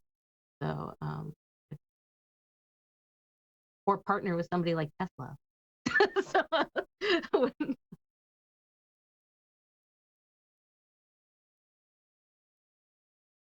Okay, Commissioner Green. I'm sorry, Chair Cordano. I didn't mean to have my hand up. If I did, I apologize. Okay. Does anybody else have any? Oh, Commissioner Blondo. Yes, thank you. I just noted that given the discussion we had earlier on water, I'm wondering how that impacts the urban forest consideration. You have to have water efficient trees, and big trees require more water. So I'm not sure how that, and I'm not sure where the water depth is, but that definitely will impact that part of the conversation. So I echo the issues with the homes and the cost. I've also gone to solar, and I've been evaluating battery for my home, because one of the issues is that, and I will give you the story I've heard. People have bought. I know people in the city who bought small generators, the kind that we don't want, to help power their home when the power goes out. And they plan to use it when the power goes out. And so if you want to be green, you'd have batteries, which of course is very expensive right now. And I even looked up online and say, how can I make my own type of sort of portable lithium battery? And the issue is, of course, the safety at that point. But at the same time, I'm looking for, I don't want to be the the person who brings it up, but it's still, if we have an expanding city, if we want to go, carbon neutral, I mean, that's a tough thing to do if we're still expanding. If we're having new businesses expand here, I know we're not supposed to stress transportation, but there's trucks going through here, so it's going to add to it. And if there's more homes to be built, we got to consider that. And then you have the affordability of those new homes. If then you add electrification and solar on those homes, of course. So there might be a lower cost of ownership through lower energy costs, but still that's going to be a high price to pay up front. I'm wondering if some of the designs of these homes, engineering wise, allows you to incentivize the vehicles as well. So I've heard of homes powering themselves with their electric vehicle, for example, so they could reverse that. I think I saw examples of Teslas or Leafs going down Sacramento, charging up, and then going back to West Sac or Davis, wherever they were, and reversing the plug and powering from their vehicles. So that might be a way to incentivize vote. I don't know if there's a fund that we could set up now. I mean, as you mentioned, what was it, a 25, 30-year plan that we have to come up? So if we could delay some of these things, and I know the cost for natural gas and other things for folks who haven't electrified will just increase, which I'm not sure why. So for PG&E incentives, I could tell you I overproduce electricity. So on my bill, it says I've saved in excess of $500, and yet my offset is $60. So from what I understand is they charge my neighbor the $500 and they're giving me $60. So somebody's making money for every home that goes solar. So I don't know if you could approach PG&E at this point and say, and ask them for that detail. It says, if you charge the neighbor of the solar, the person doing the solar, X number, you're making money off somebody who's gone green right now. Somewhere in there, somebody's making money. And maybe have a fund set up there, because at that point, I don't care. I've adjusted. So instead of PG&E harnessing that, maybe you can split the difference and give it to the city and help other folks to electrify. But it is going to be a big challenge. I'm not sure if we need more thought on this and more expertise to find out how we're going to pay for it. As mentioned, we'll pay for it one way or the other. It's just at this point, it's going to be out of the pocketbooks. $30,000 for a battery system. I was looking at one that's about $20,000 to $25,000. So it's not. It's going to be a high price. It's out of pocket. It's a very painful thing as opposed to incentivized or whatever it is. Yeah, you're hitting on one of the most biggest challenges is what to do with existing building stock. By 2035, about 3/4 of our building stock, will still be in existence. So this can't be just accomplished, with new development. New development, solar's already mandated new development for years. They've required the garage to be pre-plumbed for, EV charging, things of that nature. But, that's only new development. What do we do with all of our existing building stock, especially older building stock that houses a lot of our most vulnerable residents? The people are already being disproportionately impacted by the effects of climate change. So really what we're also talking about here with batteries and things is resiliency. Climate change is already happening. We have to be able to learn to cope with it as best we can, while at the same time trying to minimize its effects. We're still trying to figure out at the local level what it means for the governor's order for all the utilities to go to renewables by some date, 2035, 2040, I forget what the exact date is, where we think natural gas is going to be phased out, anyway. But nobody has drilled that all the way down to the ground yet in terms of exactly how that's going to happen, and what the implications are, especially with power outages, and then people who like you said, people that are adapting on their own by getting gas powered generators. And so this is why we're here. This, we do not have all the answers yet, but this is the kind of feedback, that we need to make sure we're going in the right direction and we're accounting for all of these potential outcomes and not overlooking any potential trade-offs that may be here, because some of these matters, there is some trade-off. You mentioned, the urban forest and water. Obviously, we like trees. Trees help clean our air. Trees provide shade, but recognize they use a lot of water. So we have to find that sweet spot in there, because we absolutely need more trees for shade, and for our hot days, and our air quality can be terrible, as we all know. Trees really help with that. So we have to find that balance there and make sure we are using native trees that require most minimal amount of water as possible.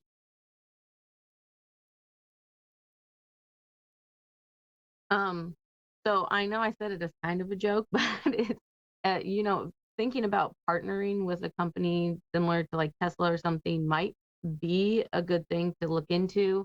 I mean, thinking about how West Sacramento, we're the corridor to the capital, we have areas. I mean, I'm thinking of like that park and ride that we have near the Gold Bridge, where you could put in electric vehicle infrastructure. Now, letting them, but by allowing these companies to prioritize, like, hey, you can be our number one infrastructure person here if you help give incentives to homes to get solar, something like that. Trying to find a partner who can work with us might be a good bet. We're a small city relatively to Sacramento, so it would be much easier for a company to partner with us than say Sacramento. Like, downtown Sacramento, they don't have the space for that kind of infrastructure. Those companies want to expand. They want more people to buy their electric vehicles. They want to provide that electrical infrastructure. I mean, look at Walmart is going to start providing electric self-driven cars, is what I heard on the news. So, or trucks. So again, a place that would need the infrastructure. So by saying, look at us, we are better suited for that infrastructure. That might be something. It's a way to go and have them help with those incentives, discounts, or whatever they can do. Another thing, I had a question about your carbon sequestration. Now, are we talking just about? We're talking just about like urban forest, right? We're not talking about like trying to actually like carbon capture. We might be okay. talking with the city's new arborist, and keeping in mind, as I understand, some of the new requirements for us to purchase. Paulina want to help me here, but we're going to need to start acquiring some of the green waste after it's processed. There may be opportunities for some soil amendments for carbon capture. So trying to get a multi-benefit. And that's sort of our overall theme here, is trying to look for things that have as many co-benefits as possible, because we believe those may be the ones that have the best chance of success in securing the necessary funding. But keeping in mind that bold and aggressive mantra, I think all options are on the table, and carbon sequestration has got to be one of them, wherever possible. And so would the proposed capture be enough to get the incentives from the state to add to the city budget for like that infrastructure? Maybe you don't know. You guys don't have those estimates yet? No, not yet. But I mean, Okay. the large goal is, sequestering carbon is going to be important, because we may not be able to merely reduce emissions enough. So it's going to need to be a multi-pronged approach, to get there, especially since so much of our emissions are coming from tailpipes. And that's by far the area that we need to do the most amount of movement in. And so that's what we talked about quite a bit with the TMI commission last Monday night. And so we're trying to hit each commission right now while we're in this, malleable phase and trying to focus within each commission sort of, area of focus. And then bring it all together when we get back to the planning commission on this, here early next year. And so when you your plan for an urban forest, I would recommend, consideration of edible trees that have edibles, like orange trees, lemon trees, things like that. I have a lot of citrus in my backyard, and we don't water it, and it's alive and it produces a lot of fruit. And so, you can also give that away to our lower income families that might need some fresh fruit and stuff where they're not getting that. That's a definite equity issue, is fresh produce. And my neighborhood with tons of lemon, orange, tangerine trees, and I know that my neighbors are not like excessive waters, and so they just do well here. And so we do have a higher water table.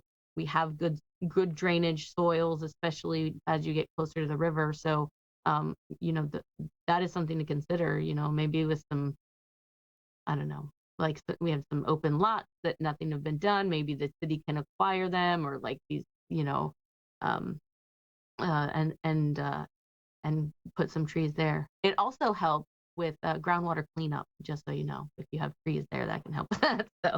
So that is another win-win for that shallow groundwater cleanup. Lots of co-benefits there. Yes. I like it. All right, Commissioner Criswell. Yeah, so with the amount of detail that is in here, and just it's highly technical, it involves economics and infrastructure and so many things. Is there kind of a next series of technical advisory committee meetings, or is there, kind of those kind of meetings as a hybrid of getting more public input? Essentially, just in light of, obviously, it's so huge and complex, we can't solve it tonight, or kind of in one meeting. What's kind of the next steps in terms of kind of progressing it? Well, the Mayor's Commission work is concluded. That concluded summer last year. So what that effort for us was really meant to inform our own work. And so that's what we're doing now, and using that sort of as a foundation. So in my mind, what we're really tasked with is figuring out how can we implement those recommendations, in the real world, here in West Sacramento. And so that's where we are at this phase right now. Is we've come up with some draft measures that we are getting some input on from some of our commissions and from the community at large, on just how do we achieve these things. We know what we need to do. The question is, how do we do it? And that goes into the economics of it, as you mentioned, technology, all of that. So we really want to hear more about that tonight, because now it's time to get real on this stuff.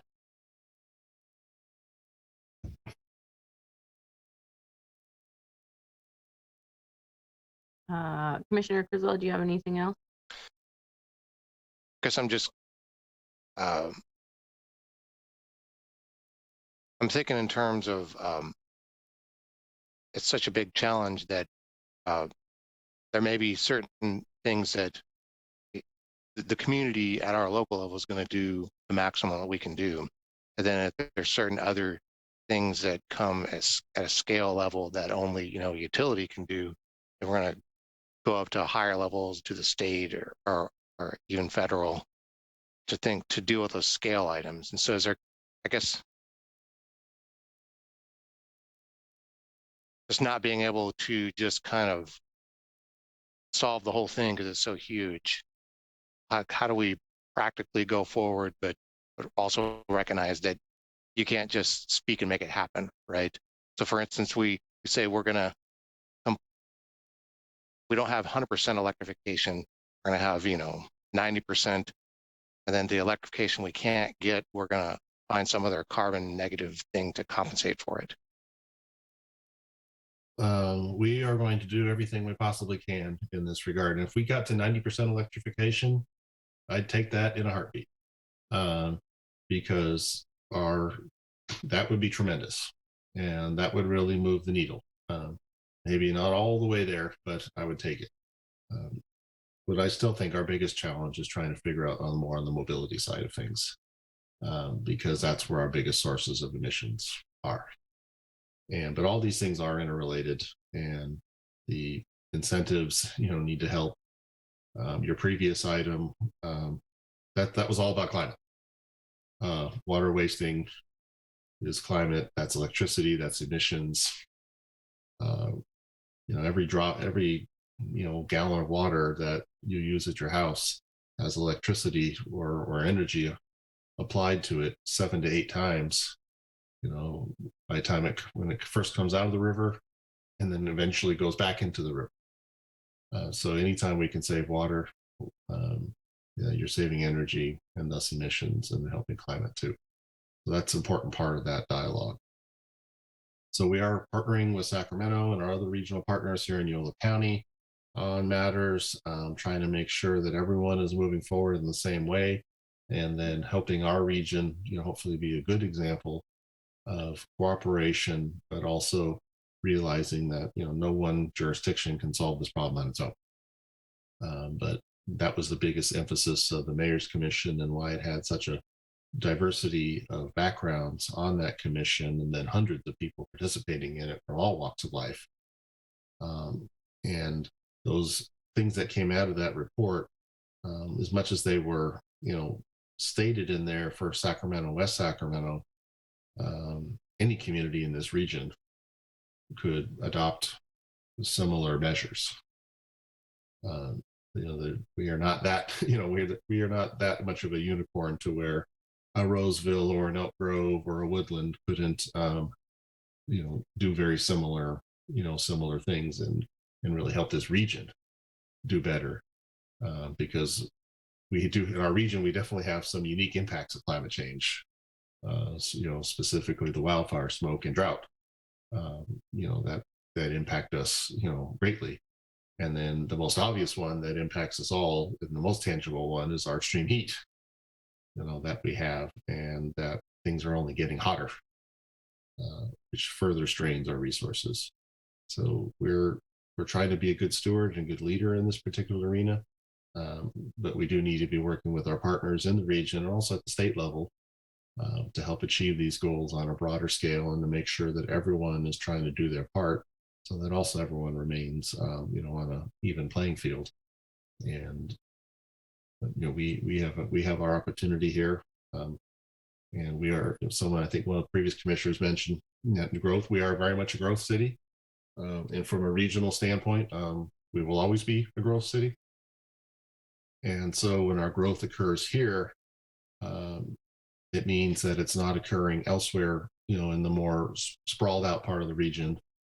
And so indirectly, it does actually help from a regional level emissions when things are built in a more compact urban manner versus continuing to sprawl out further and further around the region and paving over more farmland from a regional sense. So we will continue to grow. We were always directed to grow through the housing element process. So we are in a very unique position here to really contribute on a regional level, as well as do our own part, within our city. Commissioner Solorio. Thank you. So one comment and then 2 questions. I'm very excited to see, the plan is very cross-cutting and thought out across, all the kind of sectors, from the urban forest, which is very exciting. More plants, more better. And I'm really interested to see, what going to happen with the bike ped, creative solutions there as leadership reimagine, moving people and product.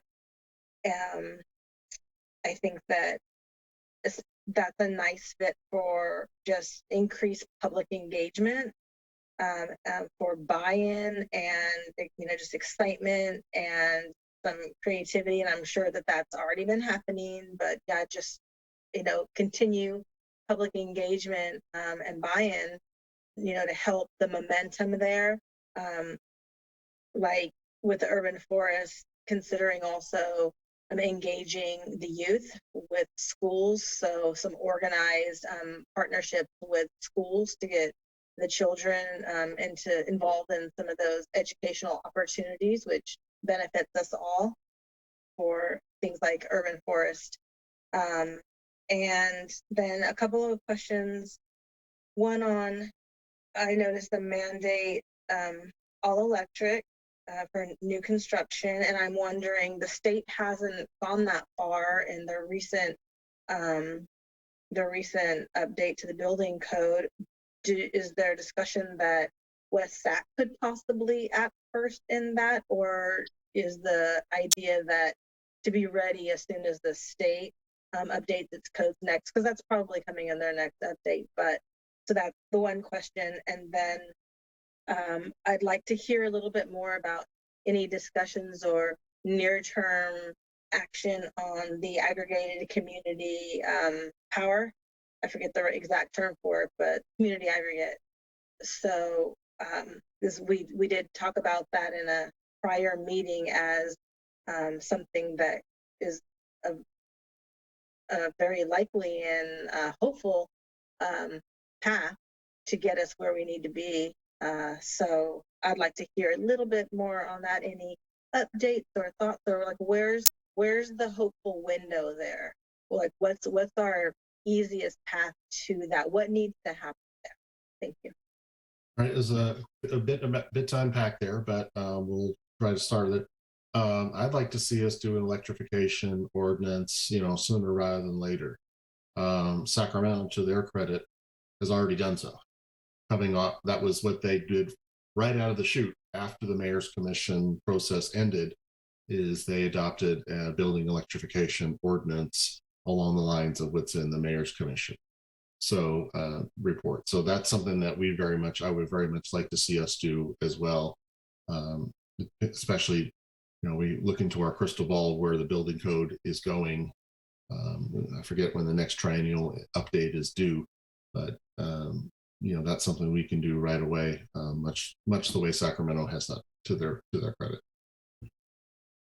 The community choice aggregation is still an option that we would like to see, on the table and not preclude that. It is something we explored previously by becoming an associate member of Valley Clean Energy. And we did that when Valley Clean Energy was exploring acquiring PG&E's assets in Yolo County. But there's another area where that didn't get a lot of momentum because PG&E's assets were not for sale. And so that was, so that effort was sort of stalled, but it doesn't mean it couldn't resume in the future, especially if there are changes in how utilities operate, especially investor-owned utilities. But that was an obstacle that, at least at that time, proved to be insurmountable. Doesn't mean it would be forever. So we do want to keep that option on the table if our environment around here changes from a utility provider standpoint.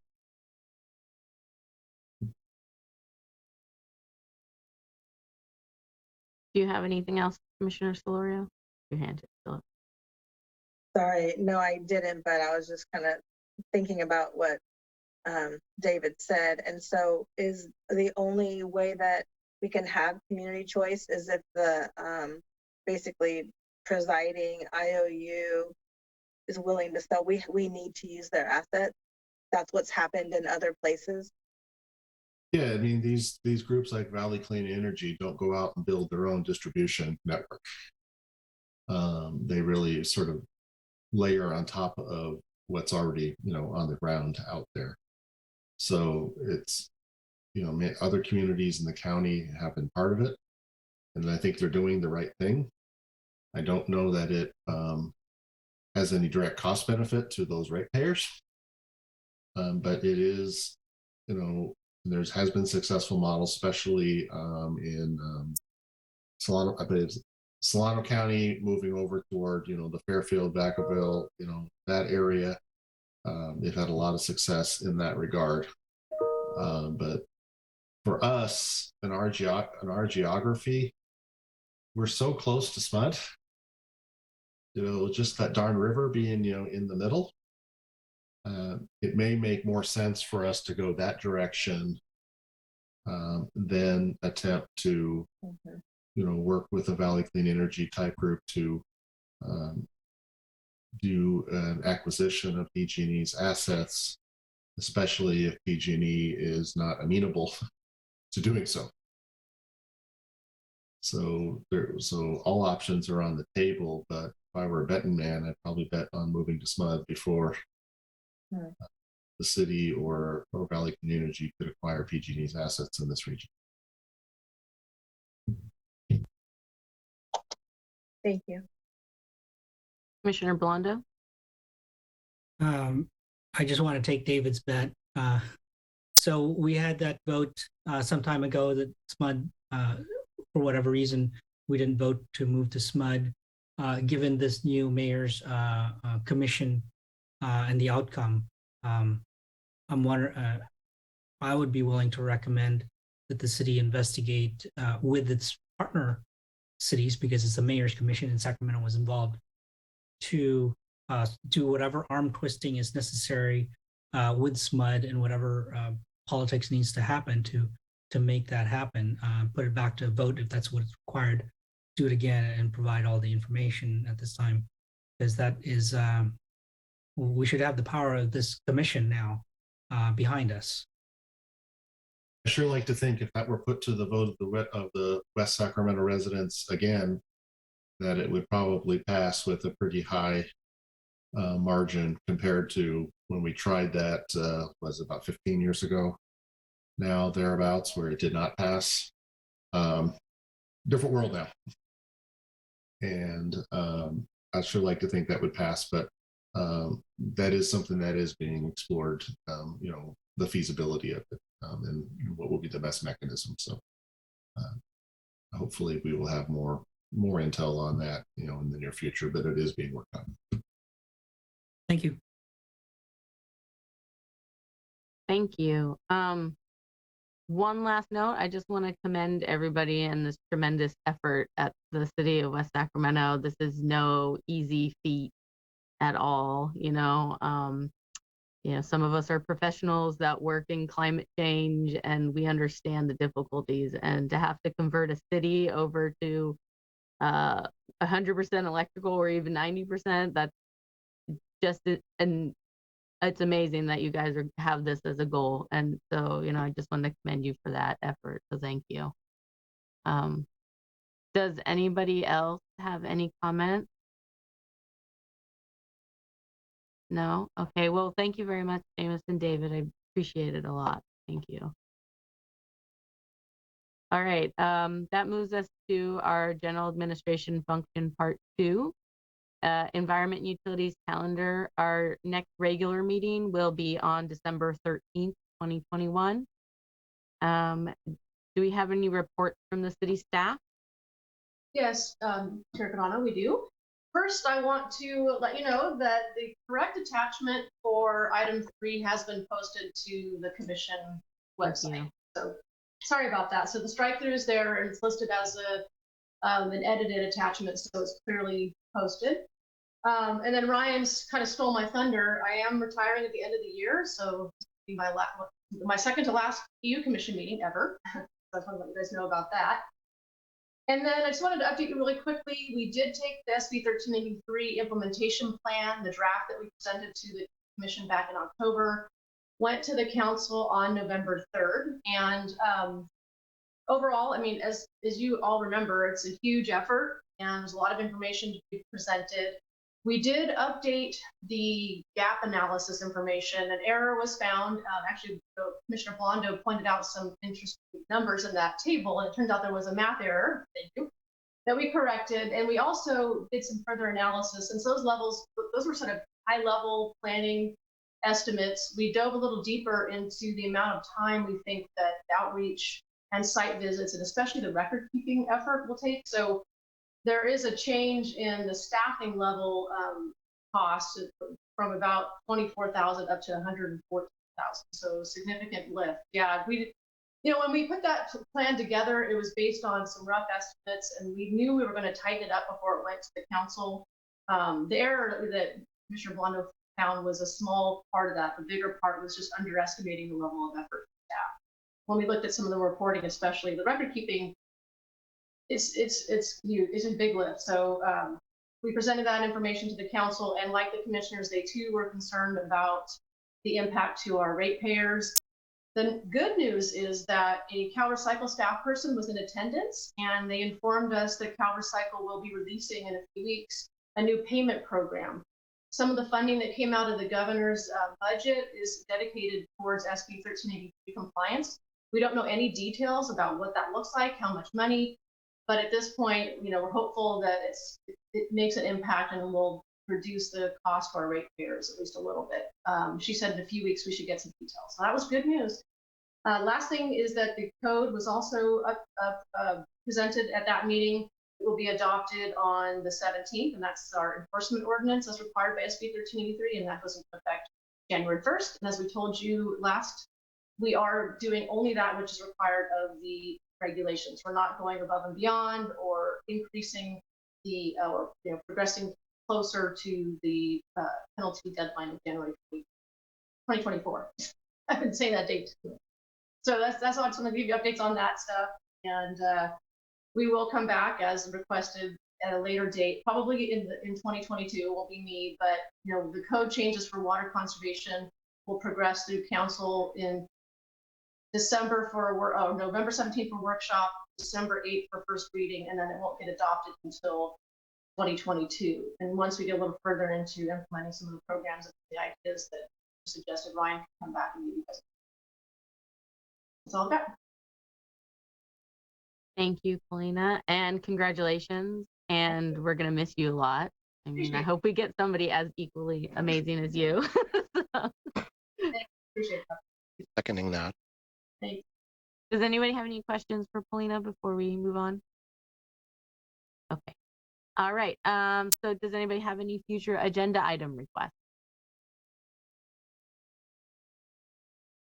No? Okay, then it is 8:07 and I will, wait, sorry, Commissioner Blondo, I missed you. Sorry, I was slow on the draw. I'm wondering if, I don't know if the city's prepared for this, but I'm curious because I've heard a lot of chatter on the internet providers for the city, and I know there's that's by contract. I don't know if there's anything that could be discussed in terms of any contractual agreements and then some requirements we need to put in on the future contractual requirements for an internet provider for the city. I'm not sure. That's not something that I'm familiar with, but I can look into. So are you asking about like contract terms that the city would set for franchises? I'm not. Yeah, so we only have a specific number of providers, and I think that's by contract, right? So that's an endorsed sort of monopoly or oligopoly. So you can. So there's been, I know there's been a lot of people in different circles complaining about access for one provider over another, and I'm just wondering if and when those are up for renewal and what is entailed in those contracts in terms of quality and accessibility in terms of especially the older neighborhoods. Paulina, I think some of those questions are actually answered in the infrastructure report we reviewed, was it 2 years ago now, about the 5G network. Right. I think that they actually have specifics about that in there, which would be public, but I don't remember when that was. So maybe that's just, you need to direct them to there, Paulina. Yeah, I'll look into, thank you for reminding me that. I do remember, yeah, we had, I don't even remember who took that forward, but yeah, I recall that report. Yeah, and that was part of the attachments to the report. So right. Yeah. Good memory, thank you. Commissioner Criswell? One quick item. I'm wondering with the recent high rains, if there's any kind of flooding lessons or any adjustments to the plan that came up, that just out of curiosity, and if there were none, then that's fine. So maybe that's something we could look at just to inquire if there's any, if we had any insight or learnings or adjustments to our city flooding mitigation. Are you talking about internal stormwater? Oh, Yeah, the stormwater drainage, I guess, for the most part, with the high rains and everything. Because normally, obviously, we haven't had those kind of rains for a while, and so just seeing if that gives any instruction for us.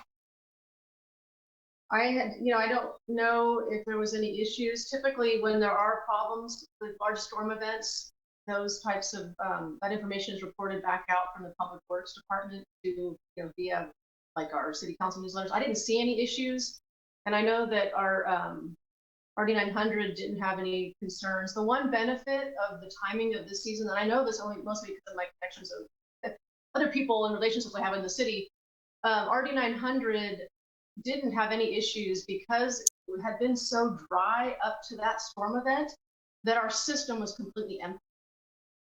So this particular storm came at a good time in the sense that, if we had had that level of rain after several months of rain off and on, when some of our detention basins might have been fuller or the drainage ditches and canals were full, that might have been more of an issue. But that particular storm didn't really pose any problems because it came when everything was just empty. So we had a lot of capacity. Thank you. I just have one more quick comment, Chair. Paulina, I looked online at the document, and I'm still seeing it in the same way. I don't know if it's my system, we don't need to solve it right now, but just for your information, I don't know if anybody else looked and is seeing it in the same way or can see the strike through, but I didn't. I did check the document. If you look at the report and the attachment, it is the old version, but he added a separate line item. So there's an item number, basically number 03, corrected attachment 1 with strike through. Okay. That's the one, yeah. So there's two. There's the original item 3 is still the way it was. Thank you. Separate line. So, I can confirm I see it. okay. Okay, great. So if nobody has anything else, we will 8:12. We will adjourn the meeting. So thank you, everyone. Good night. Thank you. Good night. Thank you. Good night, everybody. Bye-bye. Recording.